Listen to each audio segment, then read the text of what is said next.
नमस्कार, स्वागत है आप सभी का भीलवाड़ा लोकवाणी में। राष्ट्रीय लोकतांत्रिक पार्टी के राष्ट्रीय संयोजक तथा नागौर सांसद हनुमान बेनीवाल गुरुवार को साहड़ा विधानसभा क्षेत्र के दौरे पर रहे। उन्होंने गांव में जनसंपर्क कर पार्टी के उम्मीदवार बद्रीलाल जाट के समर्थन में मतदान की अपील की। इससे पूर्व उन्होंने साहड़ा मेला ग्राउंड में एक बड़ी आम सभा को संबोधित किया। बेनीवाल ने कहा कि राष्ट्रीय लोकतांत्रिक पार्टी साहड़ा क्षेत्र के विकास में कोई कमी नहीं रखेगी। उन्होंने कहा कि राजस्थान में दलित, शोषित तथा वंचित तबके के हक व अधिकार के पक्ष में आवाज उठाई है, जबकि भारतीय जनता पार्टी व कांग्रेस ने उन्हें केवल वोट बैंक समझा है। इसलिए हमें इस बात को समझने की आवश्यकता है। बेनीवाल ने पूर्व मुख्यमंत्री वसुंधरा राजे तथा वर्तमान मुख्यमंत्री अशोक गहलोत पर आरोप लगाते हुए कहा कि मिल बांटकर सत्ता का सुख भोगने के अलावा दोनों का कोई लक्ष्य नहीं है। इस दौरान उन्होंने सचिन पायलट का नाम लेते हुए कहा कि गहलोत सरकार को गिराने के लिए सबसे पहले 3 एमएलए के साथ बेनीवाल ही पायलट के समर्थन में आगे आए। यही नहीं, किसानों के हक में मैंने एनडीए से नाता तोड़कर एक बार नहीं 2-2 बार हाईवे जाम किया और मोदी सरकार को गिरा। सुजानगढ़ में तो रालोपा की सुनामी है, साहड़ा में अभी आंधी है। इसे सुनामी में बदलने के लिए हर पंचायत मुख्यालय पर 3 दिन खुद जाकर बद्रीलाल जाट के समर्थन में वोट मांगूंगा। सभा के दौरान उन्होंने भीलवाड़ा पुलिस को आड़े हाथों लेते हुए कहा कि जिस तरह रैली के दौरान पुलिस नियमों का हवाला देकर डीजे रोकने का प्रयास कर रही थी, उससे तो ऐसा ही लग रहा था जैसे पुलिस ने कांग्रेस को हराने का जिम्मा उठा रखा हो। इस दौरान पार्टी के साहड़ा उम्मीदवार बद्रीलाल जाट, सुजानगढ़ उम्मीदवार सीताराम नायक व राजसमंद के उम्मीदवार प्रहलाद खटाना सहित कई नेताओं ने आम सभा को संबोधित किया। चुनावी सभा की समाप्ति के बाद बेनीवाल ने अपने हजारों समर्थकों के साथ वाहन रैली निकाली। देखिए भीलवाड़ा लोकवाणी से ब्रजेश शर्मा के साथ महेंद्र नागौरी की रिपोर्ट।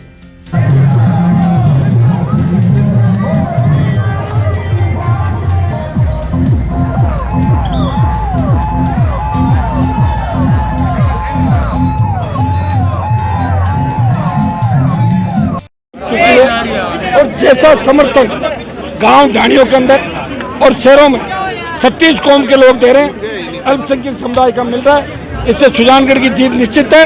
और साहड़ा के अंदर जो समर्थन आज मैं देख रहा हूँ 36 कौम का, इसे देख के लग रहा है कि भारतीय जनता पार्टी तीसरे नंबर पर चली गई।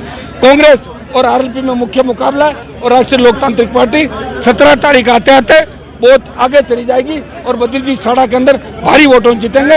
राजस्थान का जवान और किसान बदलाव चाहता है, दोनों पार्टियों से ऊब गया, इसलिए वो चाहता है कि नया विकल्प राजस्थान को मिले। और राष्ट्रीय लोकतांत्रिक पार्टी एक भरोसे वाली पार्टी है जिसने 2 साल के अंदर राजस्थान का भरोसा जीता और राष्ट्रीय लोकतांत्रिक पार्टी को हर व्यक्ति वोट देना चाहेगा। ये मुझे साहड़ा के अंदर सब लोगों का जो समर्थन मिल रहा है। ये हनुमान जी, यहाँ जो डीजे पे बैन पिछले 3-4 साल से कलेक्टर ने पूरे जिले में लगा रखा है। डीजे पे बैन तो चाहे देश में लग रखा होगा, लेकिन शादी ब्याह जब अपने घर पे भी होता है। आपको मैं सवाल पूछ रहा हूँ, आपके बच्चे के पापा डीजे लाते हो नहीं लाते? आप बताओ। तो थाने में डीजे बजेगा? मेरा मन होगा तो थाने में बजेगा और पुलिस मुख्यालय में बजा दूंगा, ले जाएगा।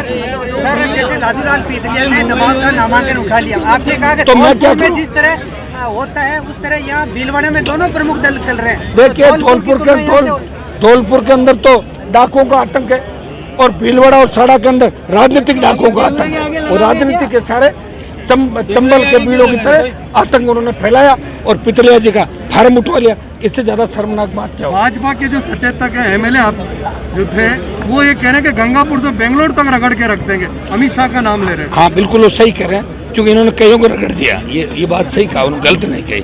रगड़ने का काम है दिल्ली वालों का, और मौका लगने पे गहलोत साहब भी रगड़ देते हैं, ये भी नहीं छोड़ते। ये रगड़ पिट्टी में लगे हैं सारे लोग। और अब नया राजस्थान हमें चाहिए। और मैं अकेला व्यक्ति हूँ, सारी जो थर्ड फ्रंट की बात कर रहे थे, किसान आंदोलन में कई पार्टियां आई, कोई लाल झंडा लाया, कोई काला, कोई पीला, सब भागे मैदान छोड़ गए।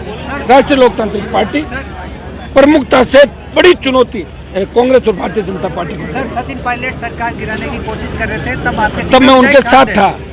तब मैं उनके साथ इसलिए था कि मैं बीजेपी के साथ था एनडीए में, और बीजेपी के नेताओं के कहने से उनके साथ था।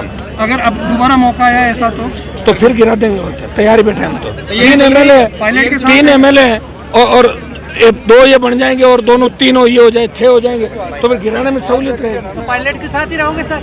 अब आगे मेरी बात सुनो, अभी तो पायलट के साथ ही, तो पायलट खुद आगे आएगा जब होगा ना, कौन आगे आएगा? अभी ये सवाल पायलट से पूछो कि वो कब गिरा, तब मैं बता दूंगा साथ रहेंगे। पहले बात कर लो उनसे। मैंने तो कह दिया ना, मैंने तो कह दिया जो भी गिराएगा उसके साथ रहूंगा। वसुंधरा जी गिराएंगे तो वसुंधरा के खिलाफ रहूंगा। इस जन्म के अंदर वसुंधरा और हनुमान बेनीवाल का कोई समझौता नहीं होगा। मेरा जब गठबंधन बीजेपी कार्यालय के अंदर हुआ था तो मैंने गृह मंत्री जी से बात रखी थी कि मैं गठबंधन जब भी करूंगा जब वसुंधरा कार्यालय के अंदर नहीं बैठेगी, इसको बाहर निकालो पहले, और ये करके ही गठबंधन कराए। आपको सब बातें पता है कि हनुमान बेनीवाल ने गठबंधन अपनी शर्तों पर किया, और साड़ा और भीलवाड़ा के अंदर किसी को डरने की आवश्यकता नहीं, और ज्यादा 3-5 अगर नेता और ये अधिकारी करेंगे तो उनको ठीक भी कर देंगे साड़ा के। वसुंधरा को प्रचार से किनारे कर दिया भाजपा अब तो भाजपा को पूछो ना, ये बात है लोकप्रियता में कमी आई है। वसुंधरा जी अब रिजेक्ट हो गई ना, अब ओवरेज हो गई, रिजेक्ट हो गई, तो अब कर दिया, और क्या है। Stay updated always with Bhilwara Lokmani News app. हम लाते हैं ब्रेकिंग न्यूज आपके लिए हर दिन।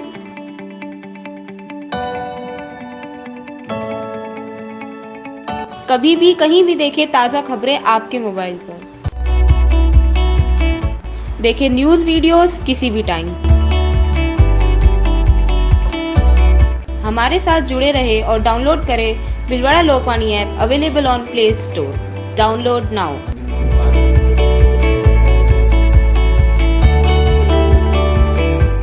और सब्सक्राइब करना ना भूलें आपका अपना भीलवाड़ा लोकवाणी यूट्यूब चैनल।